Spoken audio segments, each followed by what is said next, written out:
কত ধরনের সাইমসা দেখলাম এই দেশটার মধ্যে। সাইমসামি করতে করতে নিজের পাড়ার জুতারি সিরিয়াল আইছে, কিন্তু সাইমসামি শেষ হয় না। আরে সাইমসা, সাইমসার ঘরের সাইমসার, আরে সাইমসামি করিয়া নিজের জুতারি নষ্ট করতাস, লুঙ্গি নষ্ট করতাস। কি দরকার আছে এই মানুষের পিছে ঘুরার? আমিও তো একজন মানুষ, আমি আর একজন মানুষের পিছনে কেন ঘুরবো? আমি একজন মানুষ না? তাহলে আমি একজন মানুষ হয়ে আমি আর একজন মানুষের পিছনে কেন ঘুরবো? ঘুরবো কার পিছনে? যার পিছনে ঘুরলে ইসলামের দৃষ্টি অনুযায়ী আমি তার কাছে কিছু পাবো, কিছু শিখতে পারবো তার কাছ থেকে। যে ওই লোকটার পিছনে ঘুরলে আমার ইমান আমল, আমার দুনিয়াবি চিন্তা ভাবনা, আমি মৃত্যুর পর আমার কি হবে, কি হালে মৃত্যুর পরে আমার কবরের কাটাতে হবে, সেইগুলি জ্ঞান অর্জন করার জন্য যার পিছনে ঘোরার দরকার আমি তার পিছনে ঘুরবো। তারা হচ্ছেন সমাজের আলেম, বড় বড় মাওলানা, মুফতি, তাদের পিছনে আমি ঘুরবো, তাদের পিছনে কিছু জ্ঞান অর্জন করার জন্য ঘুরবো, চামচামি করার জন্য না।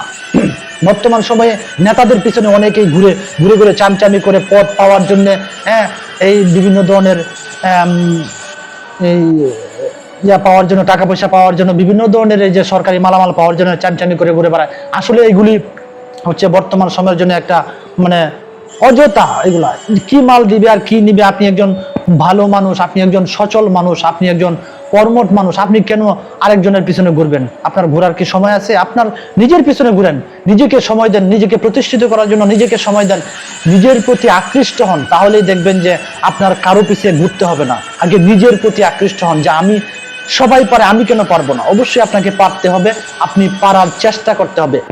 আপনি যদি একজনের পিছনে ঘুরেন তাহলে কার পিছনে ঘুরবেন? যার পিছনে ঘুরলে আপনার ইমান আমন আখলাক, আপনার দিন সম্পর্কে জানতে পারবেন, তার পিছনে ঘুরে তার কাছ থেকে জানেন যে ভাই আমাকে এটা শিক্ষা দিন, এটা শিক্ষা দিন, ইসলাম সম্পর্কে ধারণা দিন, তাহলেই তো আপনি স্বয়ংসম্পূর্ণ। আল্লাহ তাআলা বলছেন, হে বান্দা তুমি আমার কাছে চাও, তবে চাওয়ার মতো চাও, কোনো মানুষের কাছে নয়। আপনি আল্লাহর কাছে চাইবেন, যা কিছু চাইবেন। আমার কথাগুলো ভালো লাগলে অবশ্যই লাইক কমেন্ট করবেন। ধন্যবাদ। আসসালামু আলাইকুম ওয়া রাহমাতুল্লাহি ওয়া বারাকাতুহু।